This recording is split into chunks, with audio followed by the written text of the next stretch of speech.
You ask Tiger to solve. This deals with linear equations with one unknown. The final result is m equals 6. Let's solve it step by step. Simplify the expression. Expand the parentheses. Multiply the coefficients. Simplify the arithmetic. Group all constants on the right side of the equation. Subtract 18 from both sides. Simplify the arithmetic.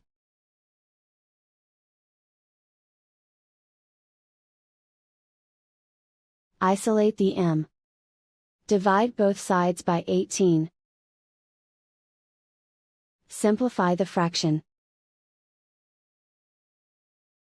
Find the greatest common factor of the numerator and denominator. Factor out and cancel the greatest common factor. And so the final result is m equals 6.